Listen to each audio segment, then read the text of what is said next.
So Rams head coach Sean McVay laying out some very hard truths prior to a title defense for the 2022 Los Angeles Rams. That's next on Locked On Rams.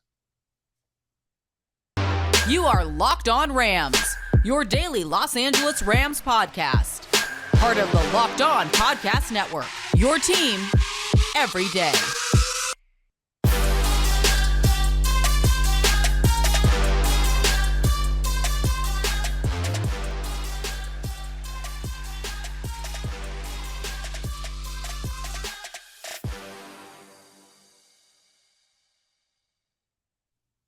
Thanks for making Locked On Rams your first listen every single day, free and available wherever you get your podcasts. My name is Travis Rogers. Not only am I your host for Locked On Rams, but I also host the Rams pre- and post-game show on their flagship station, 710 ESPN. And we are getting closer to the start of the season, right? The training camp is open, and I actually will be out at training camp this Friday. That's coming up on July 30th. So if you are going out to Rams camp and you're there, swing on by, say hello, and tell me that you get a chance to listen to the pod. It would make me feel very good, and I'd like as many of you as possible. We got a good one for you today. Matthew Stafford is on a pitch count for the Rams, so we'll talk about what that means coming up for them. Is that a big deal? Is that just an abundance of caution? What exactly does it mean for the Rams as they get ready for their title defense? And speaking of Matthew Stafford, we'll also talk about his first ever post on, as somebody who does not use social media particularly well along the way. I always find it interesting when somebody finally makes their debut on one of these platforms. Matthew Stafford just did that. That's coming up in just a little bit, but let's start right here. Today's episode is brought to you by BetOnline.net. They've got you covered this season with more props, odds, and lines than ever before. BetOnline, where the game starts.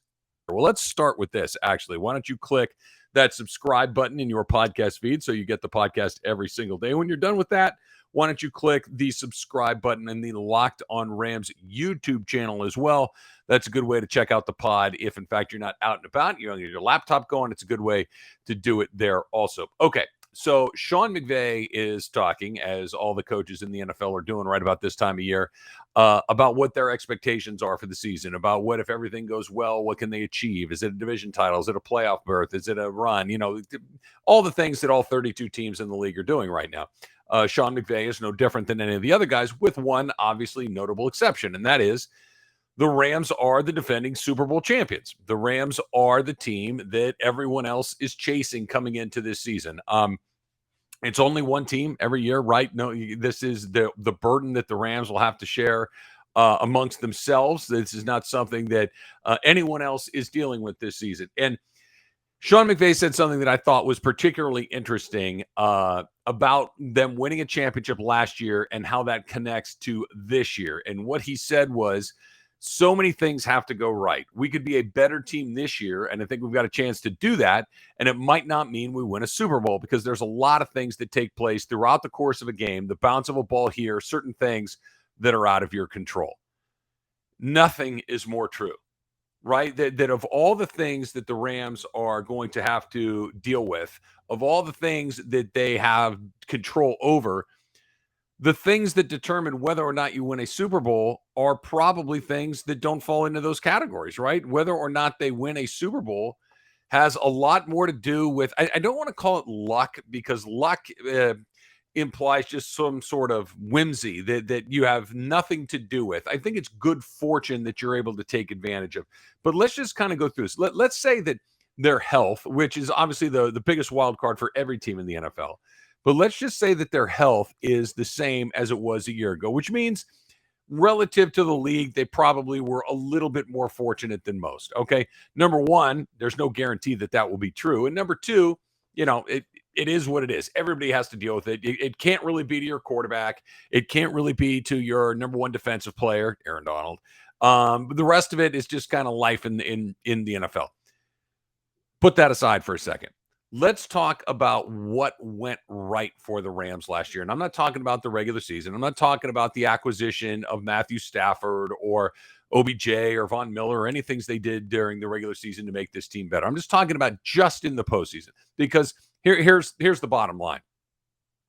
The Rams are going to make the playoffs unless something really weird happens, right? And by really weird, I mean then Matthew Stafford misses extended period of time. Aaron Donald misses an extended period of time. That the rebuilt offensive line isn't just not quite as good as it was before, but is really a far step behind, I should say, what it was a year ago. They're going to they have one of the 7 best teams in the NFC. The NFC is not the AFC, where there are probably 10 teams you look at and say, okay, those teams could make the playoffs. The NFC, there's probably 4 or 5. That still leaves 3 more spots to go potentially. The Rams are going to make it, barring a catastrophe. And, I'm knocking on wood right now.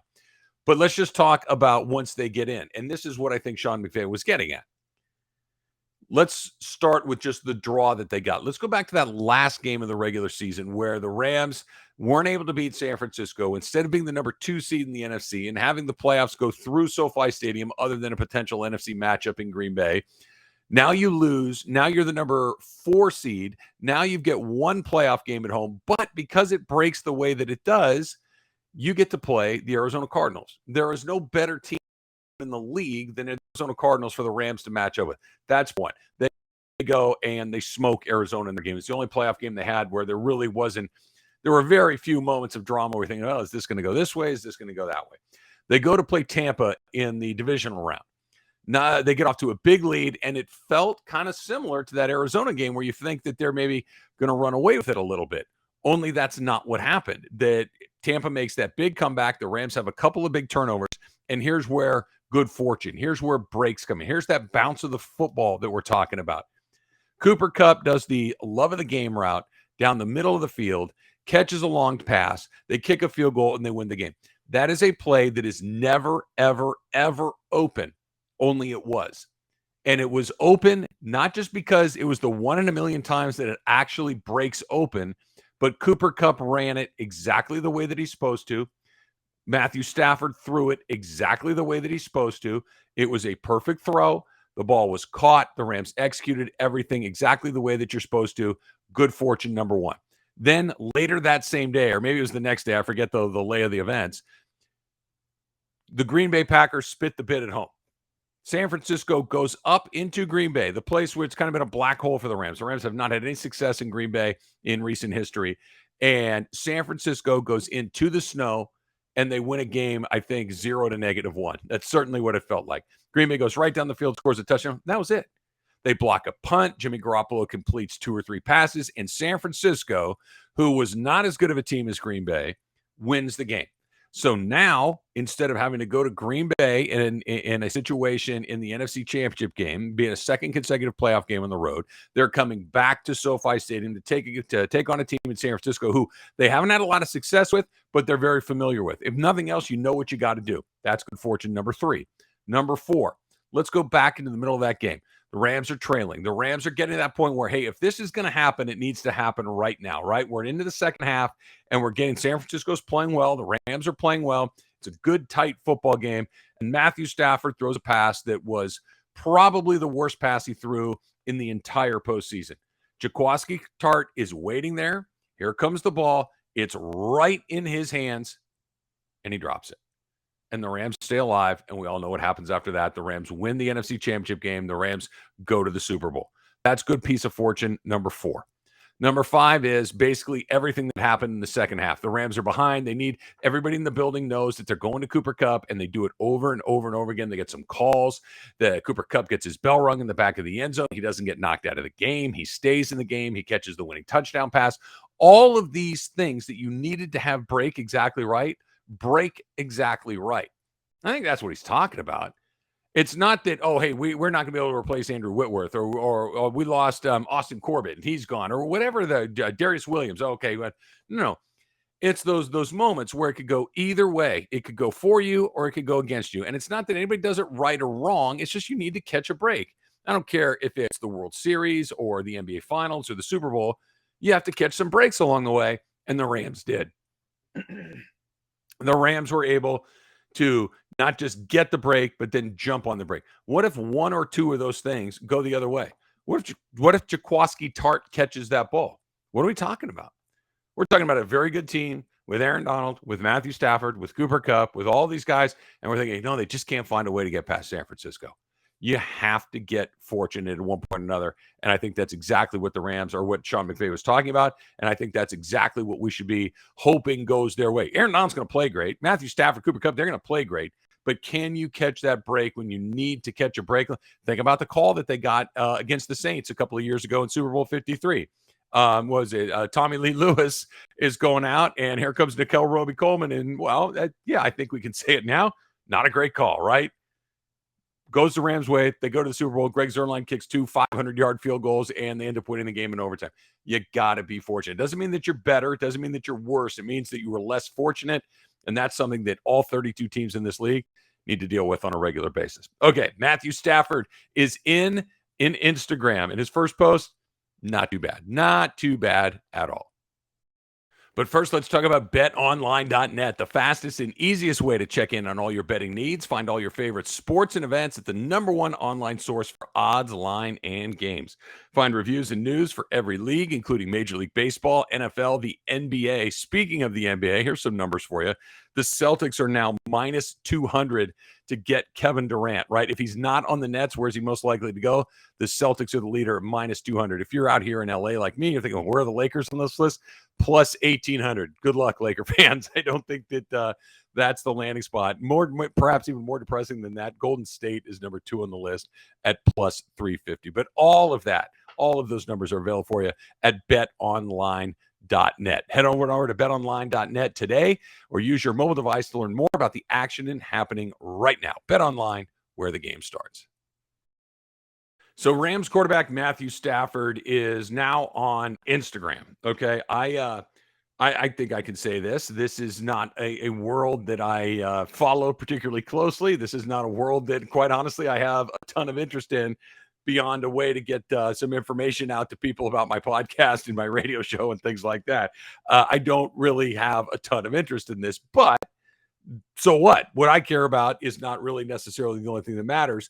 And Matthew Stafford has joined the masses when it comes to being on Instagram. His very first post is a picture with him. He's got his hand up, and he's got his Super Bowl ring on his hand. And like we talked about on a previous pod, another good reason why you need to make sure that you check out the Locked On Rams pod every single day, I should say, is so you can hear me talk about the rings too. But it's a picture of the ring, and then in the side of the picture, he very deliberately cropped out his wife, Kelly Stafford. And it's just kind of like half of her face, right? And it says, "Isn't she a beauty?" Talking about the ring. It's funny. It's well done. It's one of those things. And she posted it back, and they did the little cutely little insert. Oh yeah, whatever. My point is this, because I've spent some time talking about Kyler Murray. And by the way, we're going to talk about Kyler Murray on tomorrow's Locked On Rams, and the fact that he has a homework clause in his contract. That's more good news for LA. If you don't think so, listen tomorrow, and I'll tell you why. Kyler Murray was on Twitter and Instagram, and he's deleting stuff about the Cardinals, and he's upset, and he's in his feelings. And I made the joke about how, you can't have a guy that behaves like an 8th grade girl who doesn't get invited over to the sleepover when he doesn't get what he wants as far as contractor or roster things go. It's just, I think it's not necessarily the platform, but it's a way for these guys to indicate how mature or the opposite that they might be by using the platform, something like that with Kyler Murray. So I think, and seeing Stafford do it, it's his wife, and it's about the ring, and it's cute, and all of these other things. I kind of have a theory. How about this? That you don't have Instagram until you've been in the league, I don't know, 3 years, shall we say? Because by the time you've gone through all of the stuff, you come out of college, and you've lived in this world where that stuff has far more importance on it than it probably should. And now all of a sudden, you're an adult, you're in the league, you're making money. People are watching, and now maybe you understand the power of these mediums. And that's why Matthew Stafford, what's Matthew Stafford in his 13th year going in the league, 14, whatever the number might be. He knows how to do it. He knows how to tweak somebody without making it a story. No one's going to talk about that. Hey, did you see what Matthew Stafford on his Instagram? They're not. That's not what it is. So Kyler Murray and all the other young quarterbacks who are going through this, you can have a little fun with it, like Matthew Stafford is doing. You can put up your joke. You can do things like that. It's all good. It's all fine and dandy. Just don't actually put anything up there that's expressing the way you feel about your team, especially if it's negative. If you just love your guys more than anybody else in the world, and I have to tell you every single day how much I love my guys, great, put that up there. But the second you're like, they didn't invite me to the pizza party on the weekend, don't go to Instagram to talk about your feelings. Okay, save that for your therapist, save that for whoever you trust in your life. Don't put it out there to the world because it's ultimately going to come back and get you. Let your wife, let your spouse, let your girlfriend, your boyfriend, whoever it is, let them go do that for you. You do not need to do it. And if Matthew Stafford ended after that one post, I would be 100% okay with that because there are much bigger fish to fry about Matthew Stafford and his elbow and his health as we open up training camp here in just a little bit. We will get into that next. So, look, this has happened to me. I'm going to take a wild guess and think that it's happened to you because I think it's happened to just about all of us at one point or another. We've been in a situation where the cash flow and you're getting towards the end of the week, the end of the month, and you don't quite have what you need, right? It happens, right? It just for a variety of different reasons. You need gas, you got a trip, you got a car expense that you weren't expecting, you've got to travel unexpectedly that you didn't think was going to be a part of your monthly budget, and now you don't know what to do. Now, Dave can help get you out of that pinch when you're really, really feeling it. Now, here's how you do it. Dave is the banking app that can help you get up to $500 instantly with extra cash so you can get that gas. You can get caught up on your car payments. You can get caught up on that repair that you weren't expecting and tackle those expenses that have been stressing you out without any additional hangups. There's no interest. There's no credit check needed. Here's how you do it. Download the Dave app from the App Store right now. That's DAVE. Sign up for an extra cash account and get up to $500 instantly. For terms and conditions, go to dave.com/legal. Instant transfer fees apply. Banking provided by Evolve, member FDIC. And the you in the future who's not sweating these things, they give you a thanks in advance. So one of the things that we didn't talk a ton about or haven't talked a ton about here on the pod, and something that I have not seen a ton of with the Rams so far, is talking about Matthew Stafford's elbow injury. Now, let's go back to November last year, the 1 month where the Rams were not a very good football team. They went over November. They had losses to Tennessee. They had losses to Green Bay. They had a loss to San Francisco. They had a bye week in there as well. They didn't win a game. They didn't win a game in the month of November, and then December obviously turned around, and we know how it ended. And because Matthew Stafford was as terrific as he was in the playoffs, and because he was as terrific as he was in the postseason, specifically the Super Bowl, it just kind of, everything is fine. Well, the fact of the matter is, there was a lot of speculation that one of the reasons he struggled the way he did in November is that his elbow was giving him all sorts of trouble, and he just wasn't physically right. I mean, Matthew Stafford has one of the great arms in NFL history, and all of a sudden, it didn't look like it. So fast forward, we find out he had a procedure during the offseason, and now he's kind of easing his way back in there right now. This is what Stafford said to the LA Times. It's an interesting thing trying to have a little bit of a governor out there and at the same time just try to be as smart as I can. It's a process. We're going to have to sit there, work through it, trust it, and we'll figure it out as we go. He's on track, right? His rehab has been on track. He did not throw during OTAs. He was just kind of around to be around and go through all the mental reps, as they say, and all those sorts of things. He was throwing during camp. He got in some work with Allen Robinson and everyone else, so that's good. But look, camp is always a little dicey because injuries are the part that we all worry about. Injuries are the part that make us, oh boy, I don't know. Okay, we're going to be able to do this. Are we going to be able to do that? Guy goes down, you got to replace him. Guy's got to step up, et cetera, et cetera. This is the thing. Like we were talking about this earlier when I said, well, the Rams are going to make the playoffs again, barring some sort of really unforeseen development. Now, I don't know if this would qualify as unforeseen because he did have a procedure during the offseason to try and help his arm along. But if Matthew Stafford is hurt and misses 2 games, 4 games, 6 games, 8 games, something like that, that's how it happens. Because, who knows if John Wolford's going to be ready to go or not? Maybe. I don't know. I don't think he knows. I don't think Sean McVay knows. You cross your fingers and hope and get him ready, and maybe you can slide through a game here or there. But can you slide through a month? Can you slide through 2 months if it needs to happen? And this is the way that it goes. It's like a pitcher, right? Like his old high school teammate, Clayton Kershaw. Clayton Kershaw at about 90, 95 pitches, 100 if things are going really well. It's time to go get him. And I think that's how it's going to go with Matthew Stafford during camp, because you want to develop rapport with Allen Robinson. You want to continue to develop more and more timing and rhythm and understanding and everything else with guys like Van Jefferson and Cooper Kupp and Tyler Higbee and the guys that have been around and around and around. Look, Cam Akers and he really have not played very much football together. Stafford was new last year. Cam Akers didn't play much last year. So there's some reps that you would like to have opportunities to get in on, but not at the expense of time. If we're looking at this like a starting pitcher and you've got X amount of throws for the season, I don't care how many are done in practice before the season. I don't care how many are done in joint workouts with other teams. I need him to be ready to go opening night against the Buffalo Bills. I need him ready to go and go throw for throw with Josh Allen. I need to go throw for throw with all of the guys they have on the schedule, because they got to play Tampa. They got to play Green Bay. They got to play San Francisco twice. They've got to go and deal with all of these unbelievable. They got to play the Dallas Cowboys. They're playing the best teams, and they got to play the entire Herbert and Carr and Russell Wilson in Denver and Patrick Mahomes and all these guys. They're going to need him. And if he's kind of easing his way through training camp, I'm fine with that.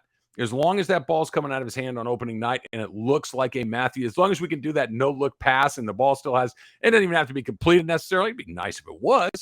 But as long as he's got that zip on the ball, as long as he's able to throw relatively pain-free, and I get it. He's been in the league a long time. He's thrown a million passes. Nobody is healthy after the first day of training camp. All the cliches that come along with it, I understand. But there's a difference between, I can get through Sunday to Sunday to Sunday the way that it felt like he was doing last year, and I can barely get the ball in the air. That's what they need to make sure that they can avoid, because it's Aaron Donald and it's Matthew Stafford. Those are the two pieces, right? Sean McVay can't miss any time either, obviously, for all the most obvious reasons. But look, I'm knocking on wood. These are just hypotheticals. If Cooper Kupp missed a month or two, you could survive. It'd be hard. He's an incredibly valuable piece of what you do, but you could do it. If it's Matthew Stafford, nope. If it's Aaron Donald, nope. Even Jalen Ramsey, somebody that if he went down, it's going to get a lot more challenging, a lot more difficult. Raheem Morris would certainly have to find a lot of different ways to do some things. But could you get through a period of time? Yeah, maybe. Much more challenging, but doable? Yeah. Stafford and Donald, they're in a category of the two of them, and that's about it along the way. All right, coming up tomorrow, we are going to talk about Kyler Murray's homework assignment that he got from the Arizona Cardinals along the way, because I think that's even more good news for the Rams. Thanks for making us your first listen every single day. Now for your second listen, make it the Locked On NFL podcast, our national NFL experts and insiders, keeping fans dialed in with the biggest stories and the latest news from around the league, because an offseason does not equal a break in the action. Until next time, whose house? It's Locked On Rams house.